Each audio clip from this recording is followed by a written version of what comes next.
Hello दोस्तों। तो आइए आपके बीच एक और नई कहानी लेकर आए हैं। कहानी का शीर्षक है सफलता की एक अनोखी कहानी।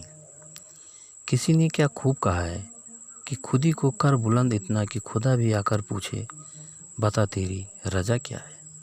हमारी आज की कहानी ऐसे इंसान की है जिसने न सिर्फ सफलता की उत्तम श्रेणी को छुआ, बल्कि ये साबित भी किया कि जो आदमी सोच सकता है वो पा सकता है। ये सोचने और पाने के क्रम में आपकी अथक मेहनत लाती है।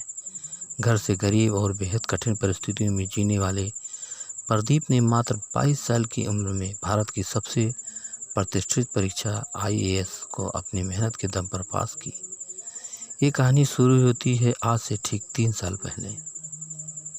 दिल्ली सपनों का शहर, एक ऐसा शहर जो हर छोटे बड़े और मध्यम लोगों को आश्रय देता है।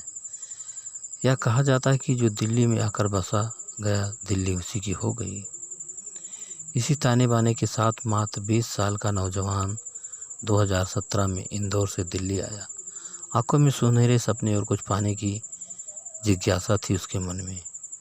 दिल्ली का मुखर्जी नगर पूरे भारत में प्रतियोगी परीक्षाओं के लिए विश्व प्रसिद्ध है। लाखों परीक्षार्थी हर साल यहाँ विभिन्न सरकारी नौकरियों की तैयारी के लिए आते हैं। यही वजह है कि यह गली गली में कोचिंग इंस्टीट्यूट और संस्थान पसरे हुए हैं। ऐसे में एक विद्यार्थी के लिए बेहद मुश्किल है कि वो किस संस्थान को अपनी तैयारी का जरिया बनाए। आधी जंग यही होती है कि कोचिंग संस्थान जो फैले हुए हैं कि भीड़ में कैसे संस्थान का चयन किया जाए। संस्थान का चयन कर लिया तो रहने की व्यवस्था, फिर साथियों का चयन, ये सभी अति महत्वपूर्ण भूमिका अदा करते हैं किसी की सफलता में। घना बसा मुखर्जी नगर किसी भी नए विद्यार्थी के लिए किसी जंगल से कम नहीं। सब कुछ के बाद शुरू होता है जीतने की दौड़। विभिन्न क्षेत्रों से आए हुए कोमल और कपोल मस्तिष्क अपनी मेहनत और किस्मत आजमाते हैं। एक ऐसी भीड़ जो सपने कम दिखाती है, डराती ज़्यादा है। ऐसे ही भीड़ का हिस्सा बन गया था प्रदीप। वो पहली दफ़ा डरा और सहमत था। कैसे करेगा, कैसी पढ़ाई होगी और सबसे ज़रूरी पैसे कहाँ से आएंगे। सवाल हजार थे, जवाब एक था कि खाली हाथ नहीं जाना है। मुखर्जी नगर की एक खासियत है, यहाँ पकौड़ी वाले से लेकर समोसे तक, फल वाले से लेकर जूस की दुकान वाले तक को भारत के संविधान यानी लक्ष्मीकांत और बिपिन चंद्र की मॉडर्न इंडिया पर बात करते सुना जा सकता है। हर कोई अपनी स्ट्रेटजी शेयर करता है, क्योंकि ये वही लोग होते हैं जो कभी न कभी तैयारी का हिस्सा होते हैं। लेकिन ये बात ज़रूर है, अगर आप भूखे हैं और भारत का अफसर बनने का सपना पाले बैठे हैं तो आपको यहाँ परीक्षा से पहले लोगों के बीच अफसर बन जाएंगे। चाय और पकौड़े आपकी तैयारी मात्र से मिल जाते हैं। ज़्यादा विस्तार से बात करेंगे तो आपको ऐसे लोग भी मिल जाएंगे जो तैयारी करने आए थे, परंतु अब वह होटल वाला, चाय वाला और ट्यूशन टीचर बनकर जीवन यापन कर रहे हैं। ये सारी चीज़ें प्रदीप को भी डराती थी। वो भी इनसे दो चार हुए बिना नहीं रह पाया। लाजमी है, लाल बत्ती से चाय की केतली तक का सफ़र किसी के अंदर भी कभी पैदा कर सकता है। प्रदीप एक मामूली किसान का बेटा था। अपनी गरीबी और खस्ता हालत व्यवस्था की वजह से उसके पिताजी 1992 में गृहराज बिहार से मध्य प्रदेश आए थे। बड़ी मशक्क़त से उन्हें पेट्रोल पंप पर सर्विसमैन की नौकरी मिली थी। उनकी सैलरी से वह मुश्किल घर चलता था। 12-12 घंटे कड़ी धूप और कड़ाके की ठंड में खड़े रहना और घंटों खड़े रहना पिछले 20 साल से ही चला रहा था। उसकी आखिरी प्रदीप था। प्रदीप की पढ़ने और लिखने में विशेष रुचि थी। 10वीं और 12वीं में 80% से ज़्यादा नंबरों से पास करने के बाद प्रदीप बीकॉम की डिग्री ली। बड़े भाई ने सिविल सेवा की तैयारी के लिए उत्साहित किया। बड़ा भाई और पिताजी चाहते थे कि प्रदीप उस गरीब की चक्की में न पिसे जिससे वे लोग पीस कर बड़े हुए। उन्होंने प्रदीप को हर तरीके का प्रोत्साहन दिया।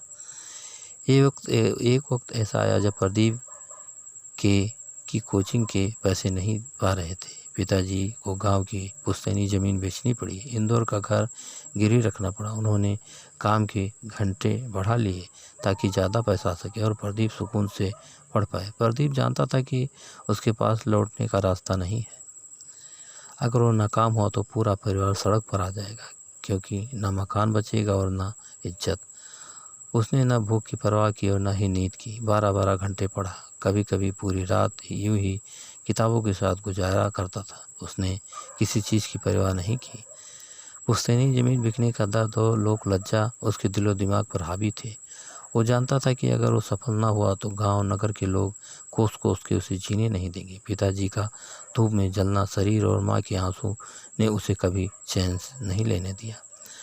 आखिर वो दिन आ गया। अप्रैल 2019 के दिन कंप्यूटर की स्क्रीन पर टकटकी लगाए प्रदीप अपनी किस्मत के फैसले का इंतजार कर रहा था। कई दिनों से वो सोया नहीं था। जैसे ही स्क्रीन पर प्रदीप सिंह ने 93 रैंक देखा, आंसुओं से उसकी आंखें डबडबा गई, गला रुंध गया। वो तपस्या पिताजी ने की थी, उसको प्रदीप ने सही साबित कर दिया। बधाइयों का तांता लग गया। अथाह गरीबी और खस्ता हालत, ज़मीनी हकीकत, मामूली पेट्रोल पंप पर सर्विसमैन की नौकरी करने वाले के लड़के ने पूरे भारत में 93 रैंक हासिल की थी। वह अपने आप में सब कुछ था जो वो किसी को दिखा नहीं सकता था। अपनी सफलता की कुंजी को अंकित करते हुए बकौल प्रदीप सिंह मुसीबतें लिए आती हैं ताकि वो इंसान को उसकी क्षमता से परिचित करा सके। इसलिए धैर्य रखकर परिश्रम करते रहो, एक दिन जीत अवश्य मिलेगी। स्वामी विवेकानंद ने कहा था, ब्रह्मांड की असीम शक्तियाँ आपके अंदर ही हैं। आप जो सोच सकते हो वो कर सकते हो। प्रदीप ने इस मुहावरे को साबित किया और करोड़ों लोगों के लिए मिसाल बन गया। आज भारत के हजारों प्रदीप सिंह आंखों में सपना लिए दिल्ली जाते हैं, पर सफलता उसी को मिलती है जिसमें कुछ कर गुजरने की क्षमता होती है। वो कहते हैं ना, हारा वही जो लड़ा नहीं।